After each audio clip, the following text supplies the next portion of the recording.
Everybody to the June edition of the Nashville Modern Excel and Power BI user group. We have a good meeting for you set up today. And here's what that's going to look like. We've got plenty of announcements and new features to go over across kind of the entire Microsoft BI stack. We're going to talk about some job opportunities, and then Alex Kolokolov is joining us today to talk about scorecards in Power BI and how we can make scorecards great again. So with no further ado, let's get into our stuff.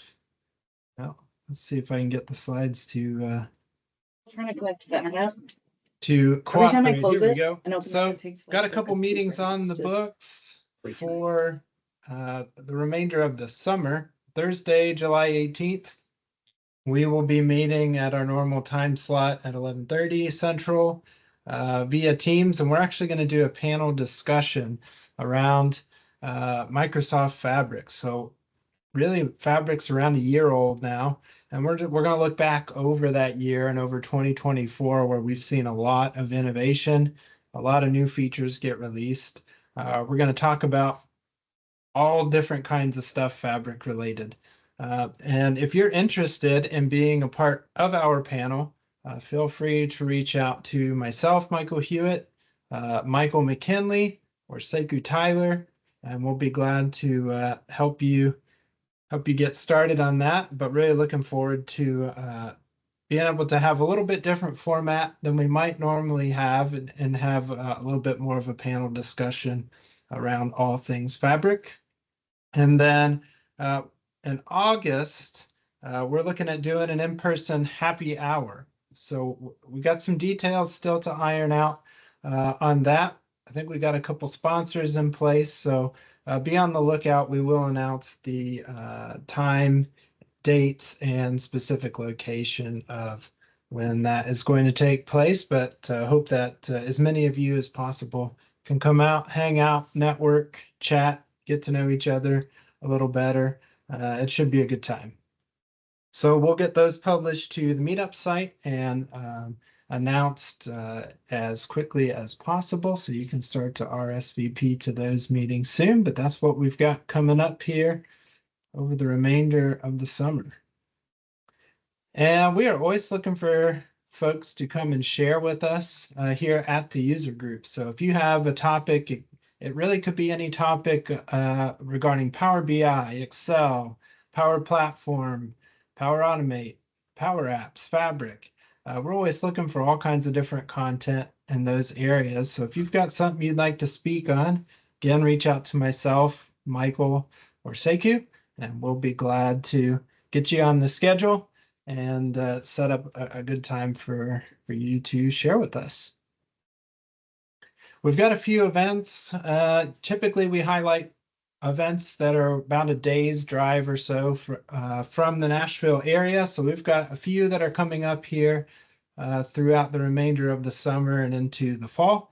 The first of those being SQL Saturday Baton Rouge. That'll be July 26th and 27th. It's at the LSU facilities in Baton Rouge. $15 to get in, or $149 if you're going to take a pre-con.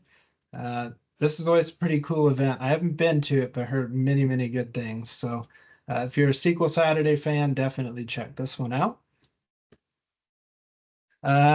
Data Saturdays in Columbus, Ohio is coming up in August, specifically August 17th. It's going to be at Otterbein University. This is it's another very low-cost event, just over $16 will get you admitted with lunch. I don't think there are any pre-cons at this one. At least I didn't see any advertised. But this is a good short drive up to beautiful Columbus. And this should be another really good event. Sticking closer to Tennessee, we're looking a little further out on this one, but in October, the Memphis Microsoft Community Days will be will be held at the Microsoft office there in Memphis. So registration hasn't quite opened up for this one yet, but the call for speakers is still open. So if you're looking for an event close to the Nashville area that you could present at, this might be a good option for you. You can check out all the details there at that URL and plan to attend that event then in October. And of course, we got to mention one of the big boys, the Past Community Data Summit that is coming up in early November in Seattle. Tickets are on sale now, and this along with maybe one of the Power BI conferences or Ignite. If there's one big one you're going to attend every year, this is a really good one to consider. So check that one out. I know it will be a great conference this year. And they should be releasing the speaker lineup. I know they've started making some selections on that. So if you need a little more information on that, check out their site. Like I said, it's going to be a great conference this year. And with that being said, we'll move on and talk about job opportunities. And want to turn it over here and give you guys an opportunity to hear from Ryan O'Daniel from Relia staff. Ryan, you want to talk a little bit about this opportunity that you've got available? Absolutely, Michael. Thank you. Sure. Yeah, so we're Relia staff. We're kind of a boutique staffing agency located in Nashville. Our client is also in Nashville. It's a hybrid role, definitely favors remote, especially as you kind of get in and acclimated. But we're calling it a senior data engineer, but it's got a lot of BI aspects to it. It's a contract to hire role. Where the rub is we've got a lot of just backed up issues, specifically in DAX, and being able to kind of clear the plate with some visualizations that make sense. They're probably more financial and revenue cycle management leaning.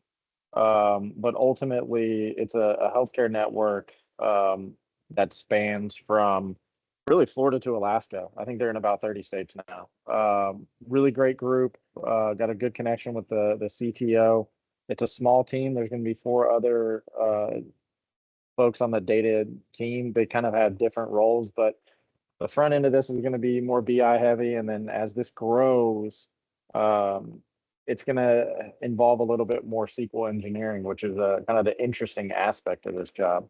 The future, you were bringing up Fabric earlier, as that's kind of the topic for next month, but architecture Fabric is kind of the future of where the company is trying to take things and using Azure Data Factory. So without going too deep in the weeds on this, if this sounds like you or something that you might be interested in, my email is right down here at the bottom. Feel free to reach out to me.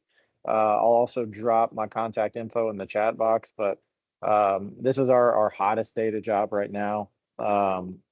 We do kind of specialize in this space too. So even just making a connection would be a good idea for the future if you're on the job market currently, or you just don't like where you work now. So appreciate y'all letting me have a minute or two, and that's what's up. Thank you. All right. Thank you, Ryan. Looks like a good opportunity. If this might be a fit, I'll second that. Reach out to Ryan and check this one out. Did anybody else have any opportunities, or is anyone looking for a job? Feel free to either drop your info in the chat or to unmute and introduce yourself and let us know what you have available or what kind of role that you're looking for.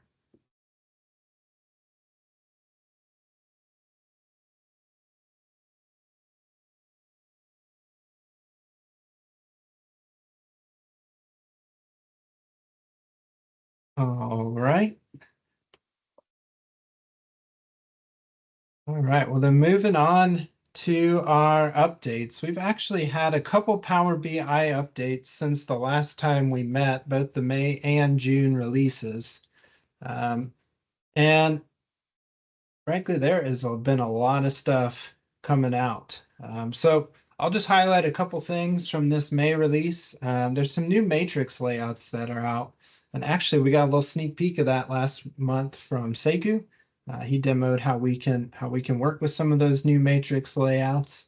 But to kind of summarize it, some of the functionality and formatting options that you've been used to seeing in pivot tables in Excel, they're starting to match more closely with what we can do in matrices in Power BI. So some really cool stuff there that is going on. I also think it's worth noting that Copilot can now, in theory, handle questions about data in your model. I say in theory because I haven't fully tested it, and sometimes we know asking AI questions can give us odd answers. But the functionality itself is really cool. And so as this matures, there's a lot of potential there to be able to kind of ask ad hoc or one-off questions and get pretty quick answers without needing to write queries against our models or getting into other deep analysis could really help us out in serving our customers well. The DAX query view is generally available. If you're not using that, I would highly recommend checking that out. And the other thing that I would want to highlight is that this new manage relationships dialog that has come out, it might seem like a subtle update, but it actually is really helpful in being able to keep an eye on large models in particular, large semantic models that you're developing, and being able to look at what those relationships look like. I think it's a big improvement over the previous dialog box. And so really glad to see that. In the June 2024 update, not quite as much in this one as we saw in May. Visual calculations are, this particular update expands them to include bubble charts and a couple of other chart types. So if you're using visual calculations, you know that they have been a bit limited being such a new feature, but the functionality on those is expanding, and we'll be able to continue to use more of those across visuals in Power BI as they continue. Being able to download large semantic models for those who are building Goliath models, this is nice to see. And there's some new info functions. I'm really looking forward to diving into these. I was thinking about demoing them, but I didn't have a good demo yet because I haven't played with them enough. But there's some good new info functions available in DAX that are going to give us some similar functionality to what you might have been used to if you were using DMVs in analysis services.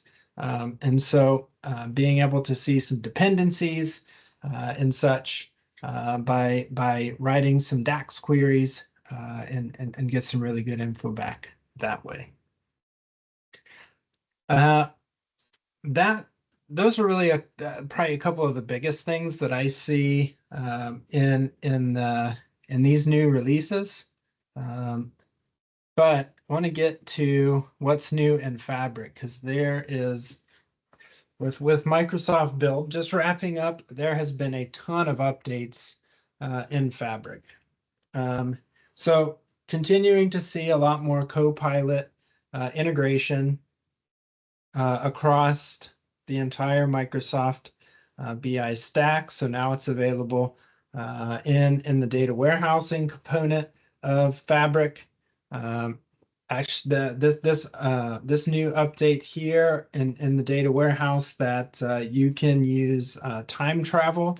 That's going to be really cool for those who are using Fabric data warehouses. Is the ability to go back in time, grab previous versions of your data. That's going to be a really nice feature. I've been working a lot lately, actually diving into a bit of a data engineering project in Fabric. So I've been very happy to see this runtime 1.3 come out, because there's a couple of functions that I wanted to use in PySpark that that I read about but hadn't previously been able to use. So if you are writing some notebooks in Fabric and using that, this new runtime is available and ready to go for you. And it's been good so far. So that covers one page of Fabric updates. And there's still more. Probably biggest chunk of the updates that we're seeing lately have been around the real-time intelligence and being able to use data activator and trigger. Well, that comes a little later. Sorry, I'm getting ahead of myself. But lots of real-time intelligence stuff that they are continuing to add to Fabric, really putting a lot of investment into that. Getting down here towards that visualize and act, that's where the data activator piece comes in. I'm starting to see a lot of new features come out around that to help you be able to take action on your data and use this new powerful data activator tool. And there's still more. So in the data factory piece of Fabric, one of the things that I think has again been kind of a small, relatively speaking, update, but has been really nice is this modern get data experience. So if you are using pipelines within Data Factory and Fabric, it's quite a bit more user-friendly interface, I think, to find the data sources and that you're looking for, and the data syncs that you're looking for. So all kinds of good stuff here. It's been a good chunk of time trying to figure out of all of this what to demo for you guys. But I thought I want to make sure Alex has plenty of time for his presentation. So rather than just show you a bunch of stuff in Fabric, I want to give you an exhortation here and really encourage you to go spend some time taking a look at Fabric. It may seem like a lot of the innovation that we're seeing right now is more for data engineers or may not apply always to analysts or BI folks or Power BI people. But I think it's quite the opposite with the amount of effort and resources we're seeing Microsoft put into Fabric and the way that it's integrating deeply with Power BI. Even if you don't see yourself making a switch over to doing full-on data science or data engineering or working a majority of your time in real-time data, spending some time learning Fabric, understanding some of the capabilities, learning about at least some of the key data engineering pieces is really going to help you become a better analyst. It's going to help you become a better Power BI developer, and it's going to help you keep up with the changes that are happening within this BI stack. So can't encourage you enough to do that. Go check that out, and we'll have some more fun talking about all of that next month. There has been a couple of new updates in Excel. One of the cooler ones, I think, is that there are some new regular expression functions, both in Excel for Windows and for Mac. So if you've been a regex person, you can now apply some of those same kind of patterns in your Excel formulas. That's currently for folks who are on the Insiders track. So be on the lookout for that. That's going to be a really cool new feature. In Power Apps, all kinds of new stuff coming out here. Nothing in particular that I want to highlight, but just be aware that, again, Copilot is continuing to take over in Power Apps as well. Lots of good stuff coming out here is in Power Apps. And in Power Automate, there is now a Dataverse connector in preview if you're using Power Automate Desktop. And I think that gets us to the end of all of that. So I'm going to turn it over to Alex, and we're going to hear about how we can make scorecards great again. So over to you. Thank you, Michael. Sure. Nice to meet you guys. So let's start. I share my screen and launch my presentation. Do you see my screen? We got it. Okay. Today I will tell about my experience of tailoring KPI cards. In other funny words, make scorecards great again. My name is Alex Kolokolov. I'm CEO and founder at DataSpeak agency. And a few words about myself. I started my career path in business intelligence field about 15 years ago, so many years ago, before Power BI. I developed my first dashboards with pivot tables, and reporting services, SharePoint reporting services, Tableau, Click, whatever. But then I fell in love in Power BI, and I started as data analyst, then as a project lead, team lead, and founded my own company. And you may recognize my Eastern European accent. So I'm from Russia. 2 years ago, I left Russia because I don't support war.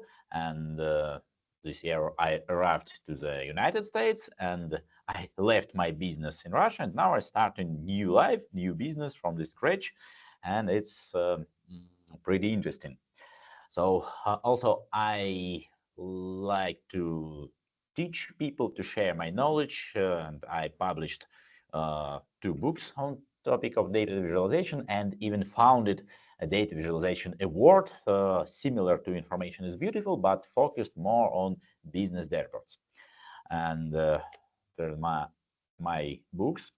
The first, my books released in the United States. First, Make Your Data Speak is on dashboards with Excel, and second, upcoming book, Data Visualization with Microsoft Power BI. It will be released in September, but if you have O'Reilly account, you can get early access to this book right now. And my passion is data visualization, dashboard design and development, and I pretend to be the first person who will win Information is Beautiful award with Power BI, not with Tableau. And today I will pay attention to the top of any dashboard where we have a lot of indicators. So we will not talk about charts, but about these rectangles with titles, with different reference labels, conversion labels, total values, and usually it's not enough to display a single value. We need to compare this versus plan, add additional calculation, forecast, or even add some descriptions, how was it calculated. Or sometimes we may get dashboards consisting of cards only without any charts, and it's a bit tricky to assemble these dashboards or this top parts of dashboard from standard visuals. And today I will explain common mistakes, problems related with KPI cards, and make in my practical technical session I will review default cards and explain pros and cons. Then I will go to app source gallery and show you my editor's choice of KPI cards from third-party vendors. And finally, I will summarize it with my checklist for clear KPI cards. And of course, some examples I will provide with my own visual multi-target KPI, which I developed, but before this during this development, I've made a research of all the existing visuals in App Source Gallery. So let's start. So if you will have some questions, you may interrupt me, because in this presentation mode I don't see the chat. So maybe Michael or someone else may read it aloud. So let's start. The first problem is my customers, and I guess your users, customers, also require to show everything at once, and not only actual value, but they ask to compare it to target value, baseline, absolute difference, percentage difference, and supplementary indicators. And finally, we don't have a space to put any visual. And what's the solution for this? We assemble this complex card and put main measure, main value, and add additional indicators versus target, versus last year, month, quarter, or any benchmark. But all these elements are not in a single visual, but it's separate text boxes, separate cards, and we have some problems with alignment, and you need to be a designer to arrange all these visuals aligned or manually shift all these elements during continuous edits for dashboard. And also it slows down the performance. I guess you know, because in this example we have 4 separate visuals and 4 separate queries. And for the final dashboard, where we have 5, 4, 6 cards, we have 20 or even 30 additional queries, and really it slows down the report. And finally, it's a hell for data analyst, for dashboard developer. And I started my research to find the solution, to find the ideal solution, and how to get it in a single visual. Then today I will make a technical session, and if you want to do it with me, you may download this my own visual multi-target KPI card, and this unlimited version for development. So because it has some paid features, but for attendees of this workshop, I provide my developer version with all the features available. So you may download, or also I will put this link into chat. 1 second. Here we have this chat. Oh, I see that you have subscription to O'Reilly. That's great. And let's continue. I go back to my presentation, and let's start from default card review. And for beginning, maybe you will say or write down in the chat what's your favorite card, or have you used something else than simple KPI cards, which we have in Power BI visuals toolkit. Let's look at this, and let me introduce our simple data set. So here we have simple data set on digital product sales, online courses. We have sales actual, sales target, the same expenses, actual and budget, and also additional number of leads, number of orders, and information about date.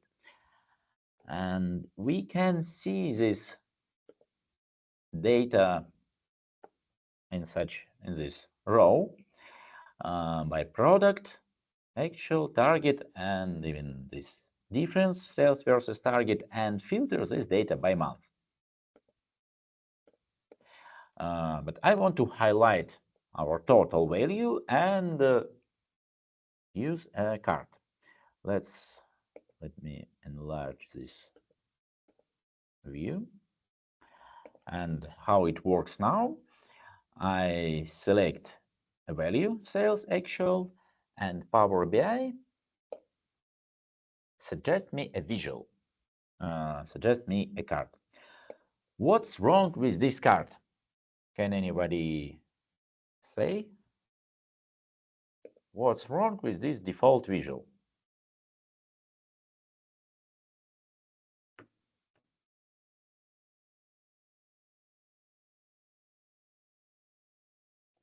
Okay, I'll answer myself. It looks like a draft. No background, no border, just single value and title. And we need to adjust these proportions. For example, this value 500, 6,000, it's too large. And in this formatting options, I need to go to callout value and make it, for example, 32 points.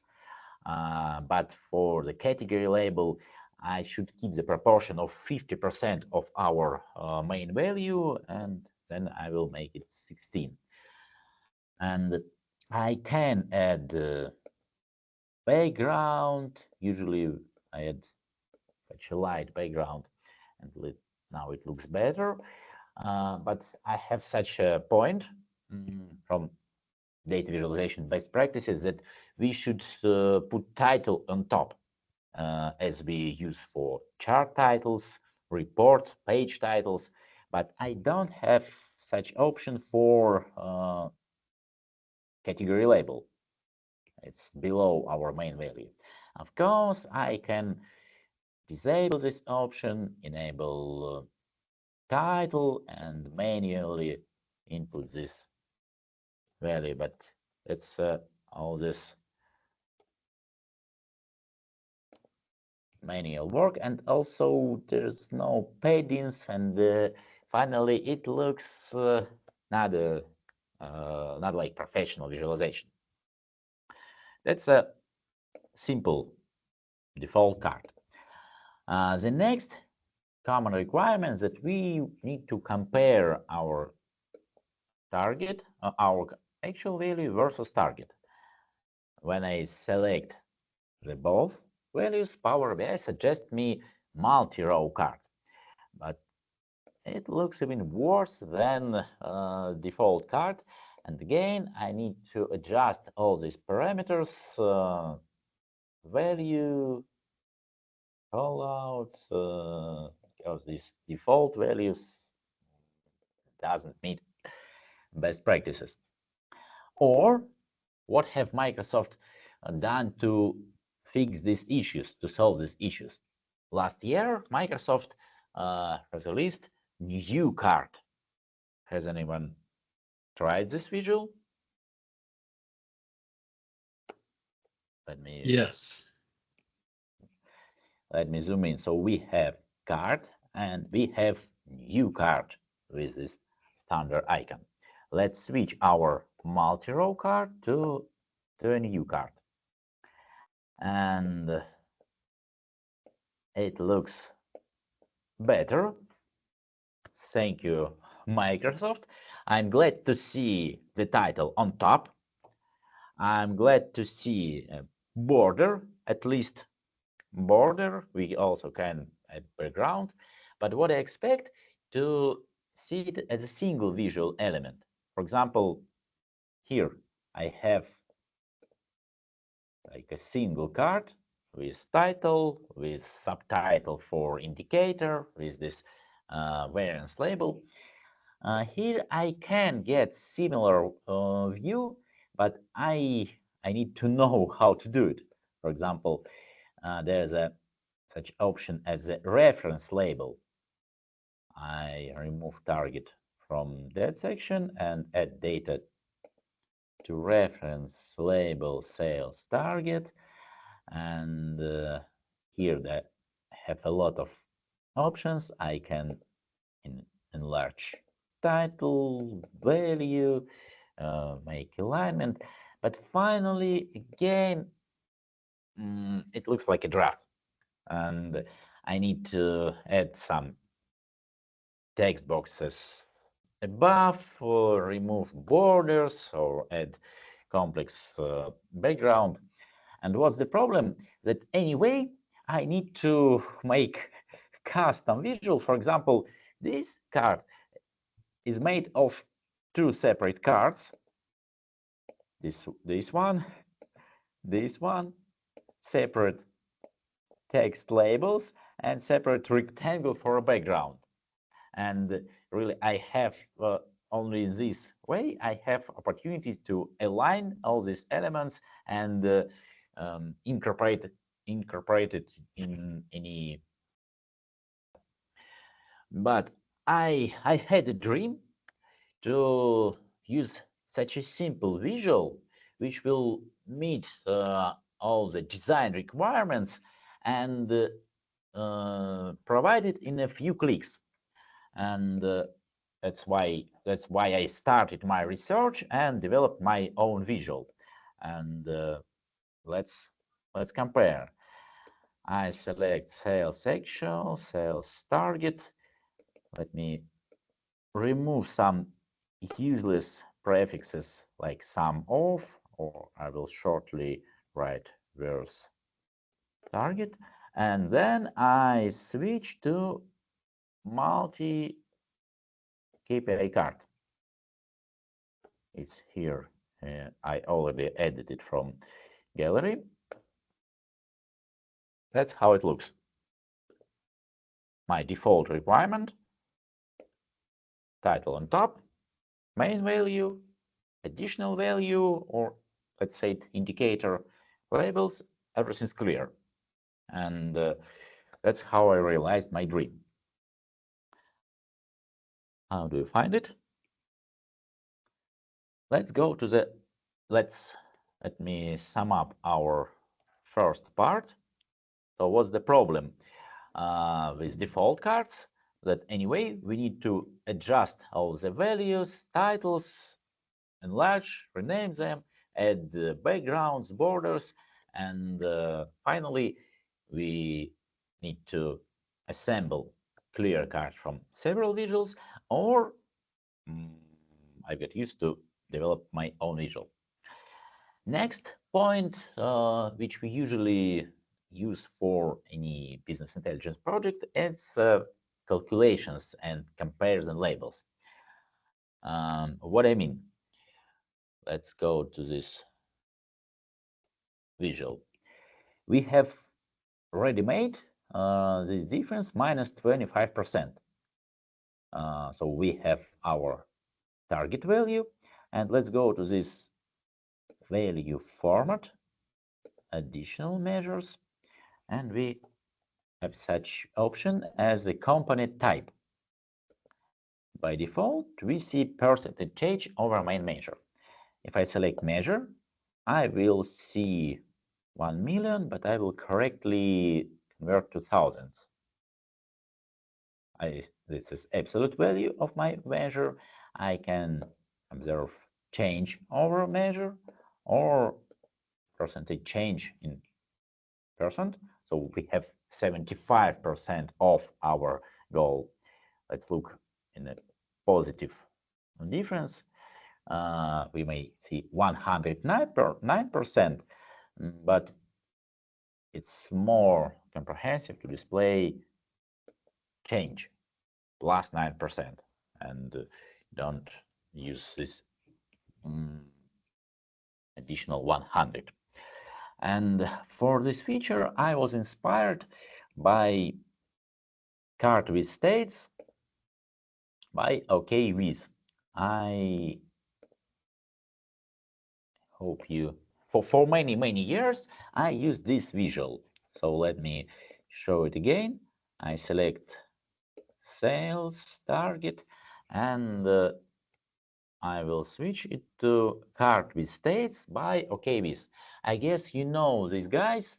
Marco Russo and Alberto Ferrari. SQL BI, KPIs, they developed, they were the first contributors to AppSource Visual Gallery, and for many years I used this visual, and many features are perfectly made here. I need to make some improvements. And how it works, I need to enable in the reference label option show reference, and it displays this reference. And in these options I can also, let me remember, it's category label, category label options. I can display this versus, but according to my checklist, I can't put this title on top, and I can't add additional values. Usually, my clients require to compare not only versus target, but versus previous month, previous period, or any benchmark. And again, I will need to add another one card above this visual. And the same way it works for multi-target KPI. This value format, additional, and this component type. But what's the difference? If we have a ready-made calculation, for example, I have this month comparison. I will add this value and also select any month, and I will get this weird difference of 75 million%. But that's why, so this misleading option we get it because we have default option as a percentage change, and it compare our ready-made, our actual sales in thousands and this percentage value. And for this value I need to change months of months to measure, and now we have this correct difference. Is it clear? If you don't, I will provide more examples, but I hope it's clear that if we have measure calculated different sales versus target. But why I think it's important to provide options for user, for self-service user, because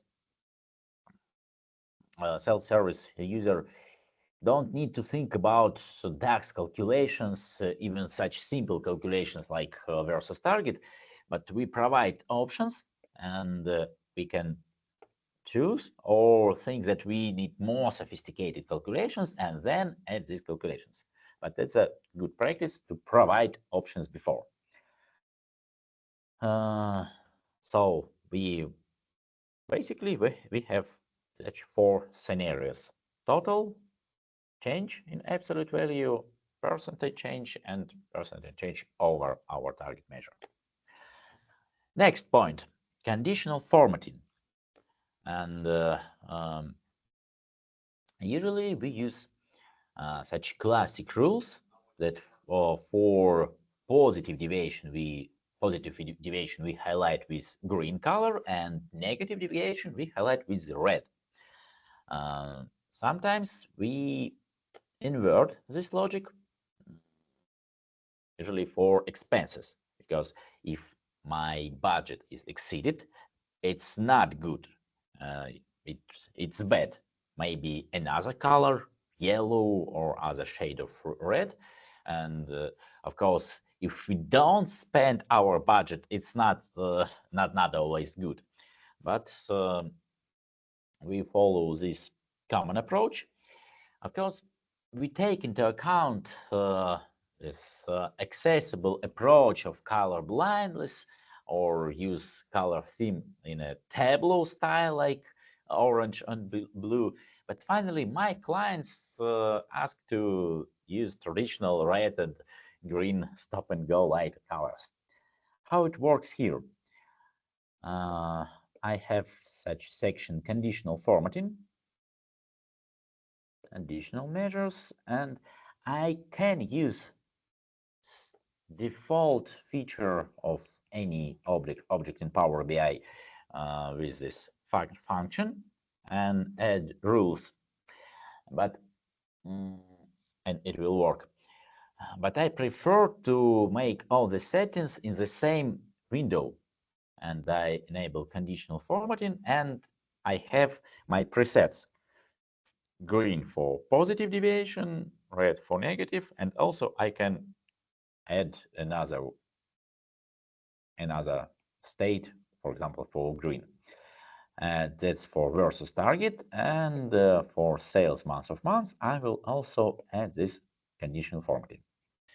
I can invert this variance if we would speak about expenses, but here we don't need this option. And another demanded feature is icon. Like we got used to it in spreadsheet, Microsoft Excel tables, and even for tables in Power BI, it works similar way. Such arrows, circles, and other icons for good, bad, or suspicious state. And it was a nightmare to use this approach for cards in Power BI, because cards don't have such options. And I added transparent table with a single cell and added all these rules just for one element, and moved it, arranged it pixel by pixel. It was terrible. That's why I added such feature for KPI card and conditional formatting. And I have my color, comparison, and emojis. The symbol is arrow. Let's look at, we have sales month of month, positive and negative. And I see this arrow. Let's compare for different months. Here we see the growth, and in this month, in April, it has dropped a bit. Then I thought, let's add more emotions, not only circles or angles or rectangles, and let's look how we can add other emojis.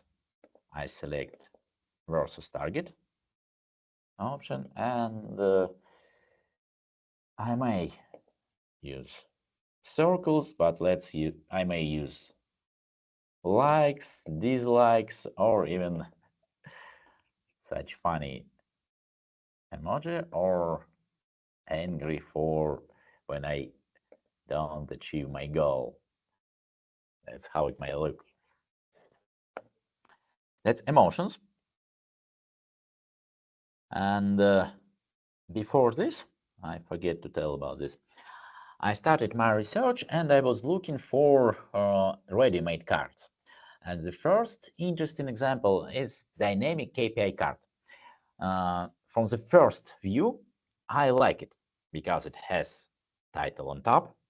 It looks pretty clear, pretty simple, and it also has two additional indicators. So who can say what it must have also? What do we need for this visual?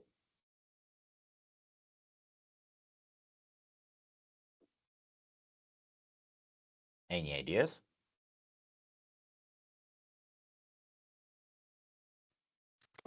Well, the up 1% and down 19%, I don't really have a context as to what that's Right. comparing to. Right. There's no titles for these indicators. Let me show.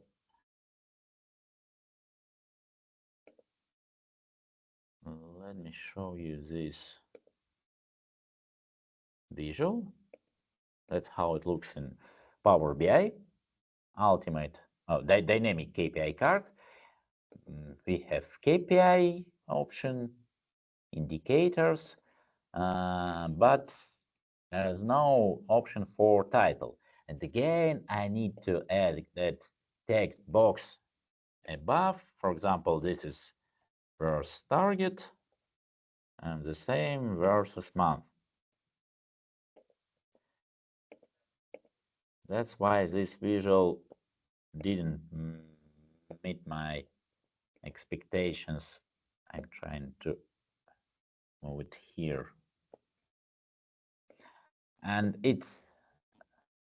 I need to put this visual above. Again, a lot of stuff that I need to do. That's one of the most significant disadvantage. It doesn't have ready-made calculations options, so I need to put ready-made measure sales versus target. For example, I add it to this section, and oh, I have broken something. The next interesting visual is Ultimate KPI card. It's more sophisticated. It has more parameters, and what I like, we can add not only 2, we can add up to 3 additional indicators, ROI, 3 indicators only.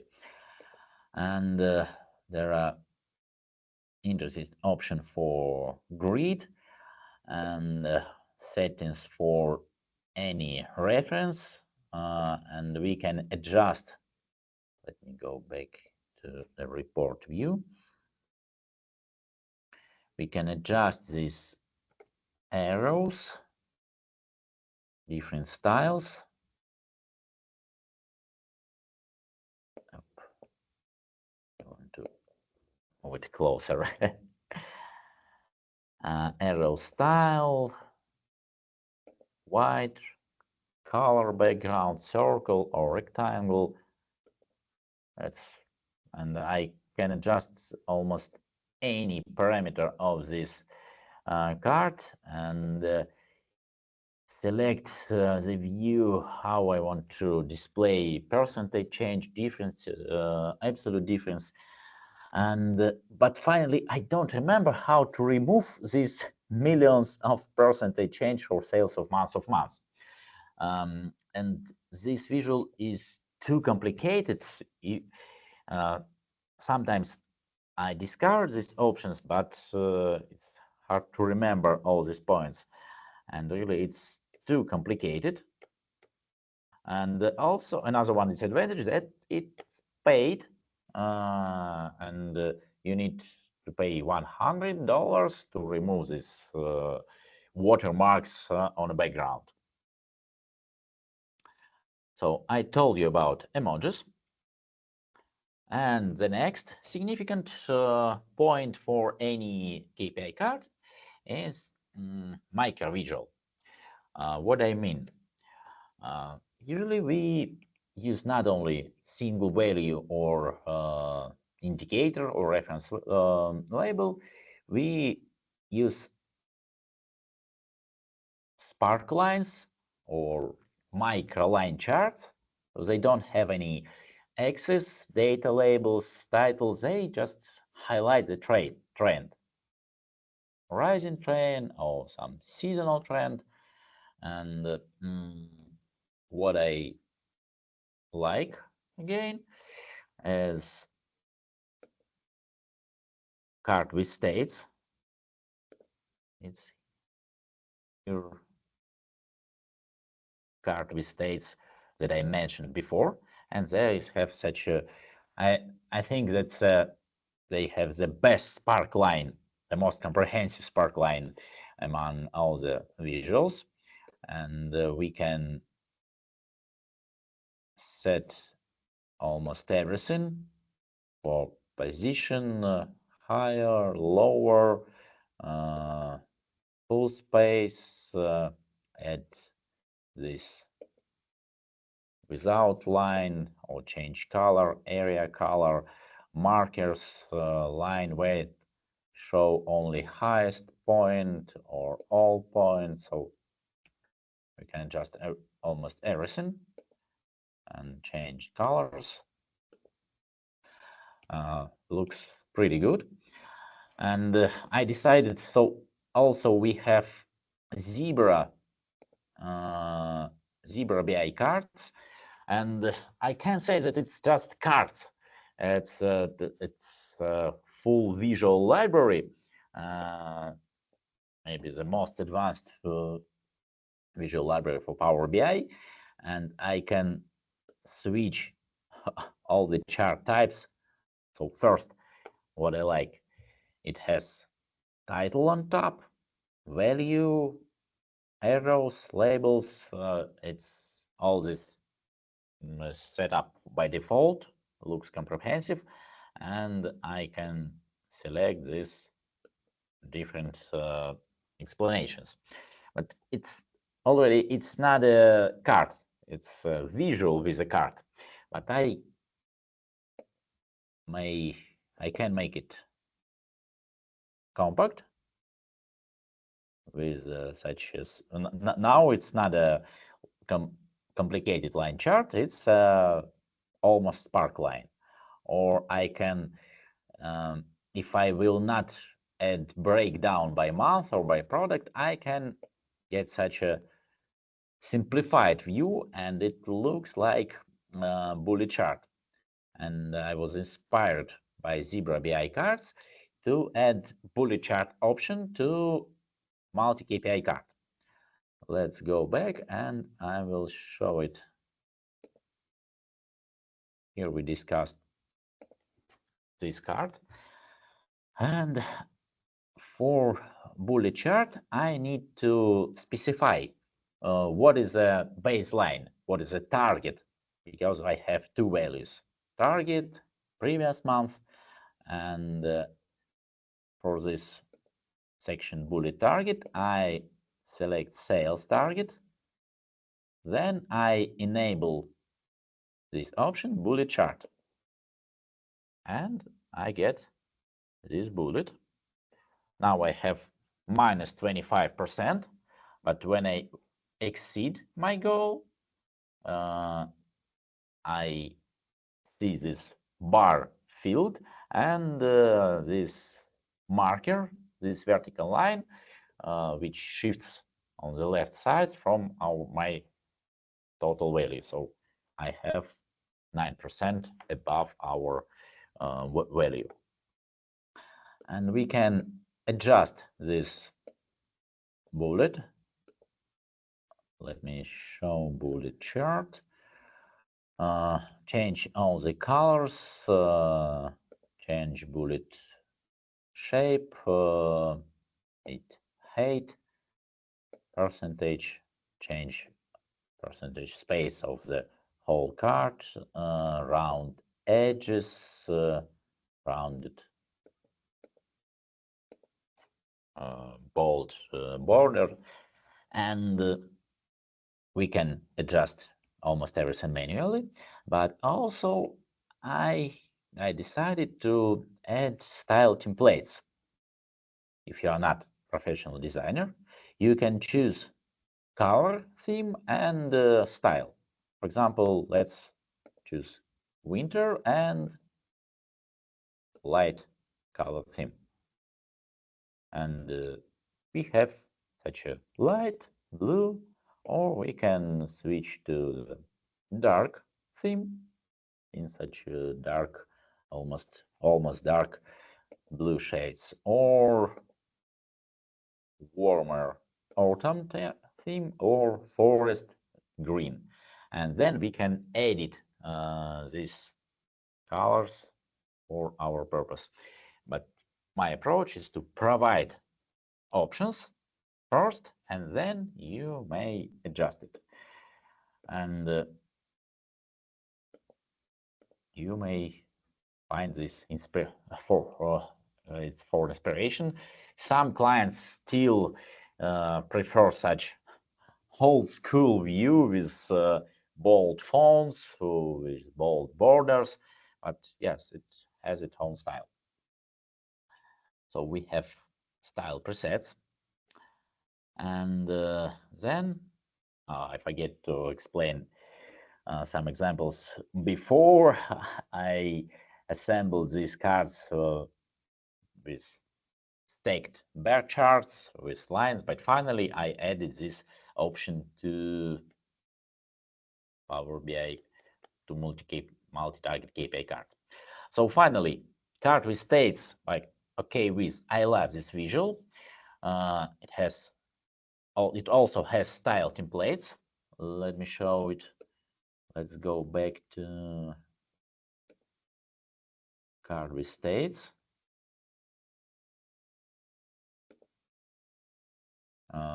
It has another view, templates, show templates, and we can select different options here, different fonts. So also I recommend this visual. So what's important, what's significant for me, they can add only one indicator, but for my clients, my projects, we need to display 2 or more indicators. They don't have titles, or I can put it on top. Yes, that's my key point. And Zebra BI looks perfect, but again, it's I think it's overloaded with some options, and I'd like to remove some labels, data series, but I need to spend my time to find how to remove all these options. And yes, it's paid, but again, I think it's worth paying if you will use other charts. Style templates. And finally, about multi-target KPI. What is limitation? There's no spark lines yet. Maybe in the next release, I will add spark lines. And these style templates and emojis, we moved as a paid features. Almost next point is small multiplies, as Tableau users like. And in a similar way, I have such option that we can add a category. For example, let me show it again. That's what we have. I said that I have information by product. Let me remove and add it again. Now I have a single card, but I can add a category, any category value, product, month, region. If we have here, we have product, and I need to spread this visual, and I can set up grid. Let me show grid category. Here I have 3 cards per row, but I can display 2 cards per row and maybe use it like a half-page frame. Depends on how many cards we have. Sometimes we can, but by default we use 4 or 5 cards if we have enough space. But here, yes, it looks better in such a what's wrong? Yeah, now it's good. It's another one. It's not so often demanded, but also it's useful if we set up a single element and just multiply for other categories, or we may transform our data to use all the measures as values of category. Next point, alignment, and that's maybe the most important feature for me. Let's go back and let's add here another one indicator, for example, ROI. Alex, can I just say the alignment is such a pet peeve of mine. You know that I see people all the time that their alignment is off by a tiny bit, and it just looks sloppy. So I appreciate your focus on the alignment and taking the time to get that right. You know, it's if something's off of alignment, the eye sees it. You know, the mind notices it, and it's hard to notice anything else after that point. So, you know, if the alignment is right, the mind is free to focus on other things. I really appreciate that. Okay. It's an important facet for you. Okay, so what I mean, if we do everything manually, it requires like designer skills, and for sometimes for data engineer, for technical professional, it's even not obvious that we have a misalignment, and we should put title on top or follow any best practices for data visualization. Another one example, if we will switch to mobile view, and then, so for desktop, I have arranged all the visuals, I have grouped these elements, but for mobile view, I need to assemble them again. This rectangle, this single value, this target, and so if you will make it from the scratch, you will spend some time, and there's no guarantee that you will make it beautiful. And what's the advantage of a single visual element? When I put this element and spread it, I have all these proportions ready made. For example, here I see that there's not enough space to display my additional values, and I go to my proportions,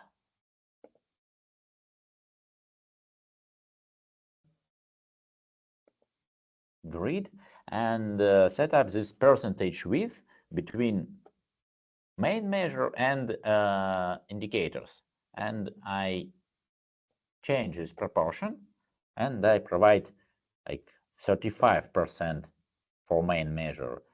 Let's spread it.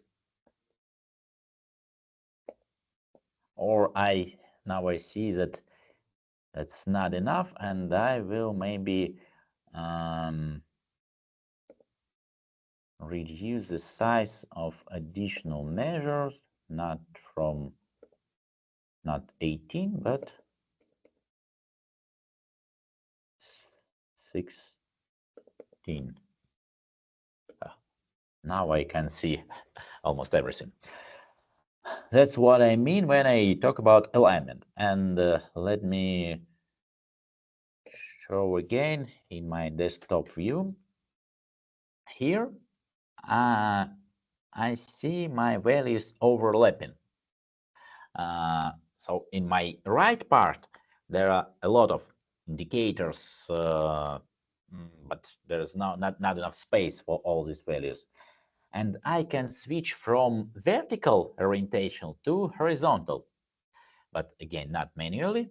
I go to these parameters,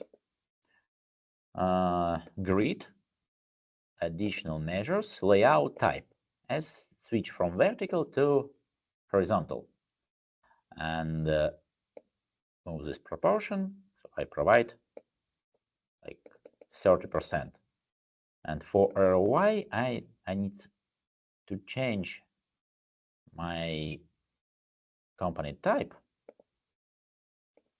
ROI measure. Now it's correct. And 1 decimal place, 3.5. Now it looks better. And for horizontal orientation. And another way how to optimize space, I can put my title above main measure. By default, we have the entire widget, but I can put it above main measure, and align all the elements, for example, on the left side, like a table grid. Left side, right? For additional measures, okay, we may put right or center and make it more compact. That's what I mean about alignment. So no pixel by pixel handling. We can set up everything. I hope I answered your question. And let me summarize my session. What's important when you set up your yes, I'm listening. Okay. To sum up, what's important when you set up your KPI card for any dashboard using standard default visuals or some advanced visuals. So first, background, don't forget, and usually we use light background, not conflicting with main colors. We have title on top, we have space for main measure, it's between 30 or 50% of color width. We have indicators, usually 2 indicators. And below we have space for micro visual, for sparkline, bullet chart, or other maybe even table with additional context. We use color coding, we use conditional formatting for indicators, and I recommend you add icons, and that we may, in this case, we used bullet chart, and using these parameters and arranging them correctly, you will get clear KPI card for your dashboard. And this now next week, I hope we will pass the next release, and all these features that I provided you in a developer link will be available in App Store. But I'll be grateful if you will go to App Source page and rate our multi-target KPI card and use it for your reports. That's all for today. I hope this session was useful for you, and I'm ready to answer your questions. Great. Thank you so much, Alex. Good stuff in there. If you've got a question, feel free to unmute yourself and you can ask that way. Or if you want to drop it in the chat, we'll keep an eye on that and get your questions over for Alex that way.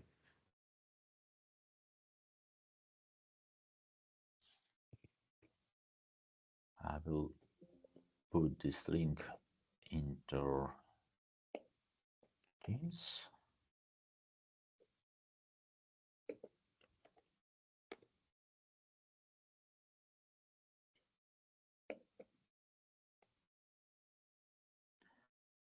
All right. Any questions from anybody? And you explained it so well, nobody has anything else to clarify. Nice. Well, Alex, I'll ask you a question. You know, I really appreciate first of all you coming on and these card visuals look great. I'm curious, you know, if you have any idea about doing any other visuals. Are you going to make any other customized visuals in the future? So I have, well, for example, I have such like low-hanging fruits. For example, pie chart and tree map in Power BI are still even worse than in Microsoft Excel. And there's lack of useful options. But on the other hand, I guess that one day Microsoft will add new pie chart or new options, like for new options for bar chart they made this year. That's why I will not reinvent the wheel for pie chart and tree map. And I had some specific requests from my clients, but they are so specific. So I'm not sure that I will find hundreds or thousands users who will be ready to pay for these features. So this was my intention and the result of my research. And yes, I spent enough time to develop, to test it, and it was about 8 iterations of improvements and bug fixing. And I don't have a roadmap for a new visual for public app source gallery, because I see the gap in standard visuals, but I hope that Microsoft will bridge this gap someday. You showed currency symbols in the top title section of each card rather than next to the numbers. Do you think the top location is simpler for the viewer? Currency symbols in the top title section. It depends on country, but sometimes if you have several, let me launch my demonstration again. I'm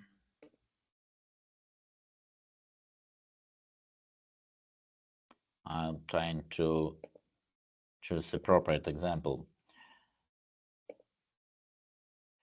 Okay, let's show from this point.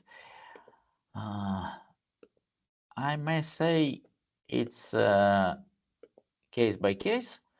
For example, in this case, we may display this currency symbol right here, and it's also okay, so dollars. But if we would have card with several absolute values, I prefer not to display thousands or millions label or currency label and show it here. Sales, for example, $1 million. But it's not a direct recommendation as a title on top. You may use it near each value, and also you may use it in the title.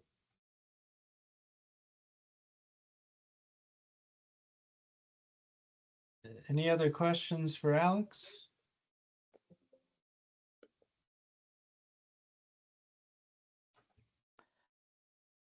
Okay. Oh, there's one. Thank you. So my in-person session starts in 8 minutes. All right. Well, thank you so much for joining us today, Alex. We won't keep you from getting over and getting ready for that. Quick reminder that we've got the fabric panel discussion Thursday, July 18th, and happy hour coming in August. And look forward to seeing you at those. So thank you everybody for joining today, and have a great rest of your Thursday.